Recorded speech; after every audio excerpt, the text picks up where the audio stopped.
Sometimes I do miss the old days. Seems like forever since I ran that soup kitchen back on the edge of the city. It was 1930s, New York, I believe it was, when that dashing young man and his odd friend seemed to fall out of the sky into my life. Oh, Jim. Jim was his name. Jim, and he was so handsome. And he and I, we talked about our dreams for the future. For a future based on hope and love and understanding and science and exploration. Ah, he was wonderful.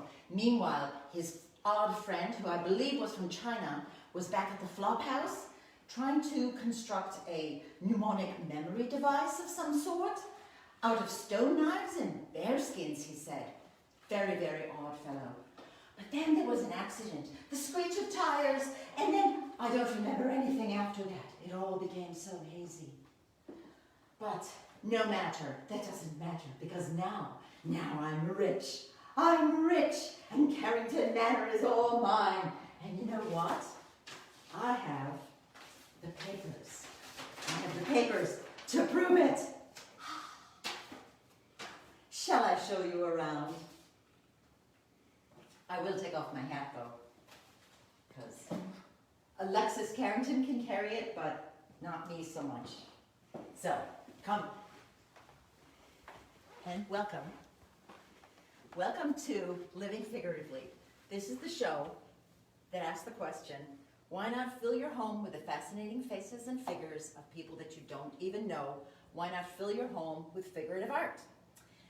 Each week, I show you pieces of my own work, pieces from my collection, or, like I'm doing right now, I'm taking the show on the road. Today, we came to the Bryn Du Art Show at the fabulous Bryn Du Mansion, not the Carrington Manor. That was just a little bit of a Star Trek Dynasty reference at the beginning, where they've hosted the Bryn Du Art Show for the past 17 years. It is spearheaded and masterminded by Angela Katona, who did a fabulous job, and every year it's getting bigger and better and much, like a phenomenal show. This year it was juried by Lisa McLymont, who is an artist and activist in the Columbus area, and I feel like she did a fabulous, stunning job. They had 564 entries this year, and they only accepted, I want to say she accepted 81 pieces, and only 14 of them are figurative, which is really kind of interesting and perhaps a little bit unusual, because Lisa McLymont is a figurative artist herself. She does some gorgeous portraits on wood of famous historical black activists, and so it might be a symptom of COVID, because this past year nobody's been with other people. Like, all the life drawing groups have shut down, all the portrait groups have shut down, and nobody's even allowed to see their grandparents, which grandparents are always fun to paint. So that might be one of the reasons why there isn't a lot of figurative art. But she picked some beautiful pieces. The one right behind me is actually, I don't know if it's my favorite from the show, but it's a super, super good one. It's called Gravity by Jim Murin. And I didn't realize it was so big. I've been looking through, one of the unusual things with this show is that I did not get the opportunity to do my homework on the show, because I'd never seen the show until about an hour ago, when I was able to walk through and see it. The only evidence that I had of the show was these little pictures. There is actually a very good video walkthrough, which I did cheat and see that too. But these little pictures, you don't realize how big some of the pieces are, and this one is a stunner. So it's beautiful. Let's keep on walking around. I'm gonna, basically walking through the whole show, spotlighting the figurative art and the prize winners. Right here is a gorgeous piece by Deborah Kearse. And I happen to know Deborah Kearse from the Portrait Society. She is a miniature artist. A lot of her pieces are like, this big, 5 by 7, teeny, teeny, tiny. And so this one, I was also surprised how big it was compared to all her miniature pieces. But she's got these gorgeous bugs, and with all the different textures and colors on them, and really just, juicy, juicy, juicy paint. I'm glad to see she paints bigger as well, and I hope she had fun doing it. She actually won an award for that. I believe it was one of the 2 Merit or Excellence Awards at the show, so this one's gorgeous. Right next to it is another one of my favorite pieces from the show, also figurative. This one is called Venitas 25 by Hiroshi Hayakawa. It's a beautiful graphite and colored pencil piece. And historically, Venitases are paintings that show the full course of life from birth to death. And a lot of times there's a skull in it because, you know, what better way to represent death than a skull? Hiroshi, and I don't even know if that's a male or female name, has taken a lot of liberties with the Vanitas concept. She's holding a peach, it looks like. And then the texture behind her seems to, you know, be reminiscent of maybe skulls and stones in time. So I'm not sure what the origin is, but it is a beautiful, beautiful piece. All right, let's keep on going down because this is a phenomenal show. I'm going to show you the piece that won the Ohio Magazine Award. Every year at the Bryn Du Show, there's an Ohio Magazine Purchase Award where they purchase the work and then you also get a published thing in the Ohio Magazine. This piece right here, it's called Jackadoo by Sue Sweetheart. And it's got all the different, it's like a multiple different ways of rendering this beautiful Jackadoo bird. We've got the colored pencil, we've got the gouache, it's actually gouache is the color, we've got the ink, and it's really just a lovely, lovely rendering of that Jackadoo. All right, we're going to come to one of the room that is my personal favorite because I always demo in this room. One of the things that they do at the Bryn Du Show every year, not this year though, is have artist demos right here in the gallery. And whenever I paint somebody for my demo, I've done it for a couple years now, it's always right here in this spot where it's nice and sunny in the afternoon. And I always have fun doing that. And it's a beautiful, beautiful room, beautiful place for art. This one right here is figurative and it is sold. It's called Christmas Time at the Ohio Theater, which is one of Cleveland's theaters. And it's a gorgeous piece. Who is it by? It is by Robbie Benvey. So that is awesome. And then let's skip over here to My Land, which is by David Sallot. This one is a very statementy piece. It's the media are realtor signs, spray paint, and Xerox transfer. And it's basically about how Native Americans, have had their land taken from them with the real estate sign stamped over his image. So that's a beautiful, very intelligent piece there. So let's keep on going around. I'm going to take you over to this one right here it's called Boldly Baldwin by Julie York. And this piece has a little bit of an Anna Arnold sensibility to it. Anna Arnold is the gallery director at the Wasmer Gallery at Ursuline College, and you met her back in December. She is the one who spearheaded the new Masters show. And so I feel that the influence of Anna Arnold on this very, very beautiful piece. And I don't know if the artist has studied under Anna Arnold or whether has just seen her work. So let's see, let's keep on going. I am very, very sad that I'm skipping over so many good pieces because I'm really just focusing on the figurative work. This one right here is called Frozen Photobomb, and the frozen is spelled with a PH. It's just a fun piece with icicles and these berries and really just, has a lot of oomph and fun to it. This one right here is a watercolor. Watercolors are always, to me, really difficult to manage. I think they've done a beautiful job. It's called Rockabilly Artist, and it's true watercolor where the artist, who is Jeff Stoller, has left the whites white. Don't go back with gouache afterwards to cover things up. You plan for it and you leave what you want white, leave it white. Now a different kind of watercolor over here. This piece right here is, it's also an award winner that Lisa McLymont awarded to Jennifer Soders, and it's called West Hills Nature Preserve. And one of the things that attracted Lisa to this piece, and now that I see it in person, I agree with her.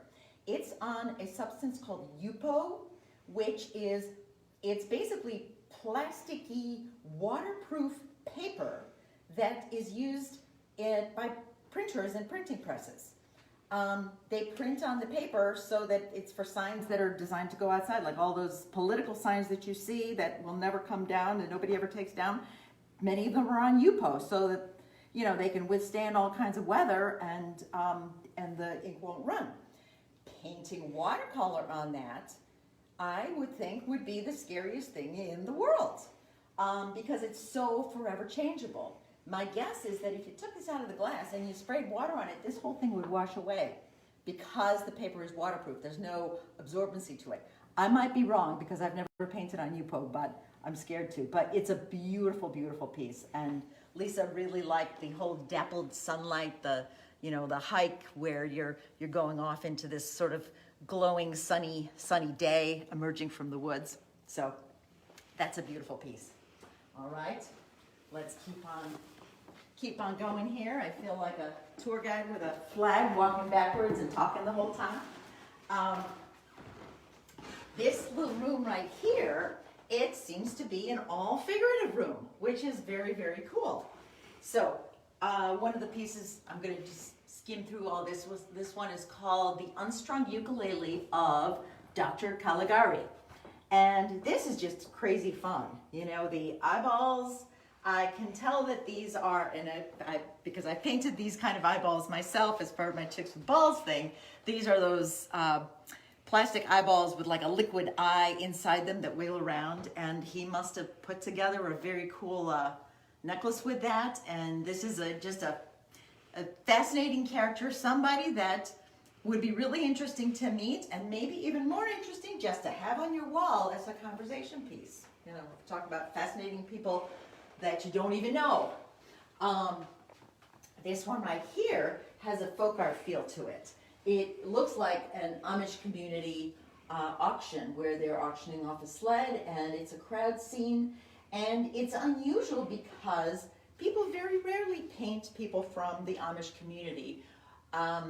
I'm sure that there's some aspect of the Amish culture where they don't like to be painted or depicted because it calls too much attention to individuals and, you know, and takes away from the unity of the group kind of a thing. The auction, there are non-Amish people here as well, and but you know, the bonnets and the women and the hats, and it's a cool kind of folk art feel of a piece by, who is it by? Judith Smith Miller from Gambier, Ohio. And Gambier is, I feel like we passed it on the way to Kenyan, which might be Amish country. This painting right here is by Ronald Nilicki, and it's called Any Port in a Storm. And it has that, it's really nicely done. It reminds me a little bit of Vincent Guarino's work, where he does New York scenes with people and all their stuff and all their baggage, you know, in front of doorways in sort of little iconic scenes. This seems to be more of a suburban type scene where she's about to embark on a bike ride, but now it's snowing, and what's she gonna do now? Maybe she's far from home. So it has that kind of a traveler's feel to it. An awesome one in this room right here. I'm gonna stop saying my favorite, but maybe this one's my favorite now. It's called Beauty, and it's one of the few photographs. There are not a lot of photographs in this show either.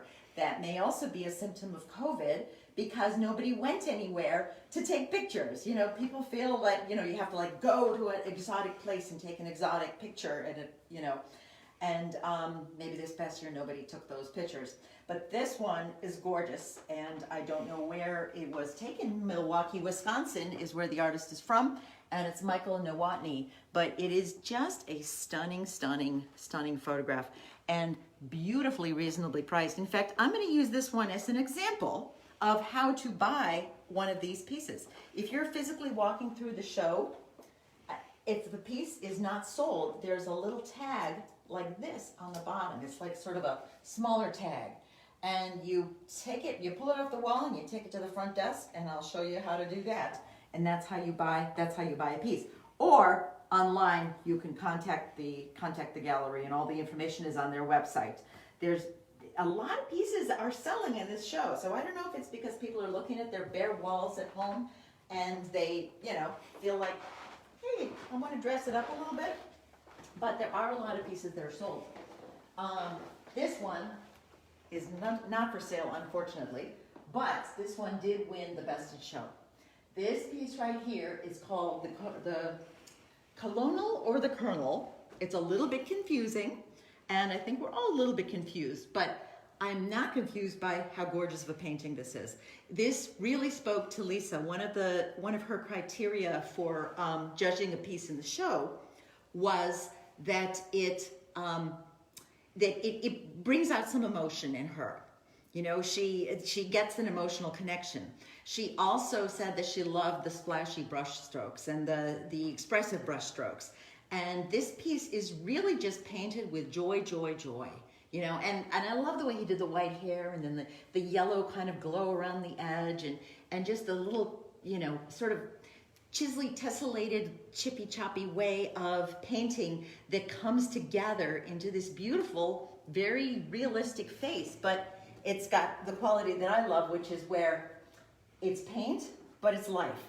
It's life, but it's paint. So that major kudos to Matthew McFerrin, because this is a beautiful piece, painted with joy. It's like joy painted with joy. Now, there's something that's a little more tricky here. Here's another one of his pieces in the show, which I feel is also painted with joy, but it's a very serious piece. And, the man's expression is very serious. This one is called The Gentleman. So it's got a seriousness to it, and yet it's still painted with joy.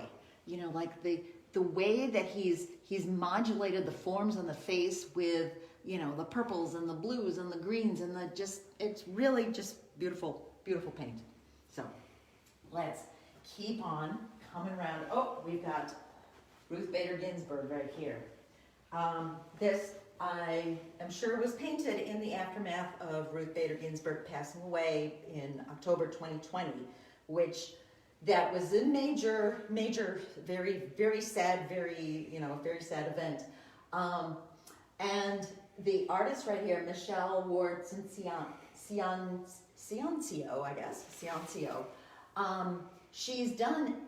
When I first saw this online and in the little catalog, I was wondering why she was green. That was my first question. Why is she green? Why does she have to be green? Seeing her in person, though, the green doesn't jump out at me in the sort of why is she green kind of a way. I've actually just kind of have accepted it. And it works nicely with the purple background. And it's a really good likeness. It just looks like her. It's got her piercing Ruth Bader Ginsburg way of looking. So good job there. We're going to come around. This piece right here is called Smile by Penelope Clark. And this one also has a folk art feel to it. There was an artist in Mary Urbis's From Woman show that I saw last week, and now I cannot remember her name, who does the cut paper collages where she puts together magazine clippings. And it just has that lovely feel to it, and it also just, it's full of joy. It's a painting, it's a collage that makes me happy. So that's excellent. And since I'm only just walking through, when I did a super quick walkthrough, come around this way, there's one more figurative piece that I didn't even spot before. This one is a beauty. It is called Gloria, and it is felted. It is NMC1 wool, which is, I'm assuming, is a kind of wool, silk and silk waste. And felting, there is on the Bryn Du website, there is one artist, and I think it might be her, I'm not positive, who does a demo with felting, with rolling it, and how felting actually works. But this is just a beautiful, a very iconic, nicely designed figurative piece, and super decorative. I love how she's framed it. And even with this tag on there, which actually says Gloria, Lisa Miller Hardin, April 2020. So that's a beautiful figurative piece. And one more that I hadn't noticed before, this tiny little gem here. It's a photographic print by Kirk Smith, and it's Hadzabi Hunter. And it has a real historical, but also it could be right now feel to it. And the way that the black and white is, it's got the feeling of a colloid print. It just says photographic print, so I'm not sure what the process is. Many artists will tell you things like, silver gelatin print, colloidal print, with all the specific details to basically differentiate it from digital photography, which is a very different thing. But it's a beautiful, beautiful figurative piece. So let's come on to the next room. And speaking of, before I even get too far, this one's figurative too. I didn't know it right away. I didn't know it from the tiny picture. I didn't spot it until I saw it in person. You look at this, it is a figurative piece. There's hands, it's bending over backwards, and let me read you. Oh, it's called Untitled. That's one thing. This is a piece that needs a title. So Alec Shabazz, I say give it a title. That's my little 2 cents. But it is a gorgeous piece, and I love the grabbing of the hair. It's very evocative, It has a illustration of suffering kind of feel to it. So let's go into the other sunroom, because there's a sunroom on both ends of the Bryn Du Mansion. Just for a quick walkthrough of how beautiful this room is. There's really only one figurative piece in this room, and it's only somewhat figurative, but I'm going to call it figurative because it's a giant skull. And this is a beautifully done giant skull. In fact, Mary Urbis, if you're watching, you should contact Joseph Sinsabaugh, see if he wants to have this be part of the Skull and Skeleton show at Lakeland College, which always happens every other October. It's kind of a Halloween thing that she does. And that's a beautiful, beautiful giant piece. All right, so now I'm going to, as we've gone through the show, I think we've looked at everything, and there's one thing that we haven't seen, that I haven't seen yet. It's my pieces in the show. So I'm gonna, I'm just wondering, hopefully they're here. Sometimes, one of the things that I do whenever I go to an art show, if I know that my piece is in there, I real quick go and find my piece first before, just to be relieved. So I'm not like rushing through the rest of the show hoping to find my piece. So I'm gonna keep on looking. Hopefully we will stumble upon it. Hopefully my piece is in the show. Whew, phew. Okay, so glad she's here, and look how beautifully she is hung. I am thrilled with how Angela and her team have hung her. She's got the red inset and the red on all the pomegranate stuff, all the pomegranate arrows. It just goes beautifully with this pink wall. So anybody that's ever shy about putting a pink wall in your house, think again. It just makes everything better. It makes it warm and cozy. And paintings like this, I think, look absolutely fabulous on them. And since we're in this room, I'm going to take you over here and show you how it is that you can buy a piece. Hi. How you can buy a piece. This is Angela herself, who is the director of the show. And this is where, oh yes, and she is part of the dynasty as well, yes. This is where you would buy this piece. You would bring that little card that you pulled off of the painting or the piece of art that you like, bring it to her. She takes cash credit, Cash, credit, check, whatever gets you the whole happy. 9 yards. Yep. You can grab one of these beautiful catalogs. You can vote for your people's choice. That's something else. And this is where it all happens. So the show is still open for another, like through. It's through the 27th, so we're open for another little over a week and a half. Okay, so open through March 27th. And the website, which their website is on my website. It's all the information is on there. And the reason I put on my mask is because, you know, it's like we're having a meeting with a person here, but they are socially distanced and there's big plexiglass around it, so it's very, very safe. And the show, you don't have to make an appointment to come see the show, but they do keep it very nicely socially distanced. And, you know, like I say at the end of every one of these episodes when I take the show on the road, there's no place safer than going to an art show during COVID. Nobody's ever there, even during normal times. So during COVID times, there's even fewer people there. So definitely, if you find yourself down in Central Ohio, come see this show through March 27th. So thank you for joining me for Living Figuratively. Next week, be sure to come back. Next week, we're going to just stay home because next week is the 52nd episode, which means that we will have done it for 1 full year, if you can believe it. We're going to stay home in the homiest room of all in my home, and that is the mudroom. We're going to set a spell, take our shoes off, and just hang out there in the mudroom where there is figurative art. So next week, Thursday night, March 25th, same bat time, same bat channel, back to the normal, 6 p.m. Eastern Standard Time. Y'all come back now, you hear?